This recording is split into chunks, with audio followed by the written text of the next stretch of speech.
إلى أحمد التجاني وجمت روضتي ومضى من أمري وما قل من صبري.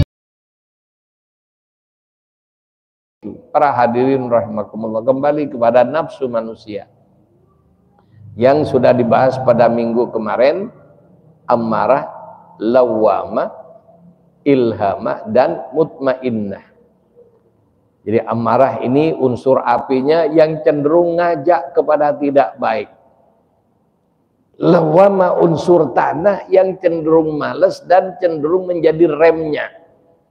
Makanya orang kalau tanahnya dominan cenderung sabar, diem, dan malas gerak.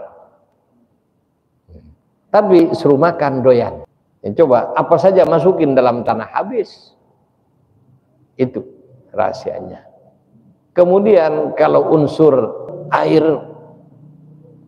dan air itu punya kecenderungan untuk ngalir ke tempat yang rendah. Jadi cenderung merendah dan cenderung aktif. Maka orang yang aktif berarti airnya yang dominan. Kemudian bagaimana yang unsur udaranya yang dominan, maka cenderung tenang. Makanya ada orang lain sudah pening, sudah macam-macam, ada orang yang tetap tenang dalam segala kondisi. Berarti airnya yang dominan pada fisik orang tersebut. Dan ini sudah kita bahas pada pertemuan yang lalu, yang mana ya terutama ammarah itu yang menjauhkan kita dari Allah Subhanahu wa taala. Adapun lawwamahnya, unsur tanahnya, walaupun dari kegelapan, ngajak juga kepada yang enak-enak, makan enak, hidup enak, akan tetapi tidak separah ammarah. Makanya lawwamah ini cenderung ngerem dengan ammarah, kemudian punya juga kecenderungan mencela. Jadi mencela kelakuannya ammarah dan juga cenderung menyesal dengan apa yang dilakukan badan ketika dikuasai oleh ammarah. Selanjutnya lawwamah ini ya disebut juga kolbun. Ya, kalau lawwamah itu maqamul anwar, sudah ada cahaya, ya, tapi kolbun di atasnya asror, rahasia. Disitulah Allah meletakkan rahasia kehidupan yang mana jatuh ketika ini ja'ilun fil ardi khalifah. Karena manusia yang bisa. Para hadirin rahimakumullah, itulah di antara rahasia Allah Subhanahu wa taala dalam diri manusia. Yang mana sudah saya jelaskan minggu kemarin, hati itu ada di tengah-tengah. Bagaimana bertempur dengan hawa nafsunya yang pusatnya ada di perut, panglimanya yang di bawah perut. Itu panglima nafsu. Yang mana nafsu dan panglima nafsu ini tidak bisa dibunuh, Pak. Kalau nafsu dibunuh bukan manusia. Jadi Anda walaupun sudah jadi orang baik, kemudian nafsunya dibunuh, Anda tidak punya hasrat dengan lawan jenis, laku enggak. Mau enggak perempuan dilamar oleh orang yang enggak punya nafsu? Nah itu. Dan macam-macam ini rahasia Allah Subhanahu wa taala.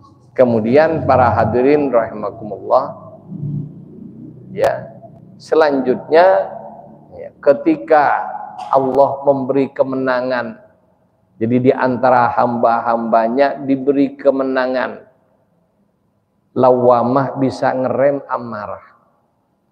Kemudian ilhamah, ya, yang mana pada hati itu ada pos kanan korin malaikat. Malaikat bisa menyampaikan karena hatinya bersih, maka info-info baik dari Allah Subhanahu wa taala, petunjuk masuk ke dalam hati. Nah, masuknya petunjuk Allah melalui malaikat namanya ilham. Wa ilhamal malaikatil mukarrabin. Sebaliknya, dorongan-dorongan yang berasal dari setan masuk ke dalam hati namanya taswis. Termasuk juga dorongan hawa nafsu ya, yang di bawah perut yang dominan adalah ya unsur tanah, dan itulah ya, cenderung ingin enak, ingin ini dan sebagainya ya. Nama khotirnya khotir nafsan. Kalau khotir yang masuk ke dalam hati melalui setan namanya khotir syaitani atau taswis ya. Dorongan ke dalam hati yang datang dari nafsu namanya khotir nafsani, khotir nafsu, dorongan nafsu.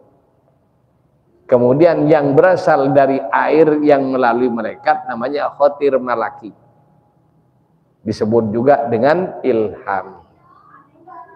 Dan seterusnya, ketika manusia itu cenderung menerima kebaikan, akhirnya hati manusia itu timbul ketenangan. Ketika tenang itulah maka nafsu manusia ya, yang berjalan ya, yang menguasai dirinya adalah nafsu yang berasal dari unsur udara namanya mutmainnah. Ketika orang itu tenang, itulah sempurnanya manusia. Jadi baru jadi manusia yang sempurna, yang kamal. Jadi para hadirin rahimakumullah, itulah umumnya manusia puncaknya sampai dengan kamal.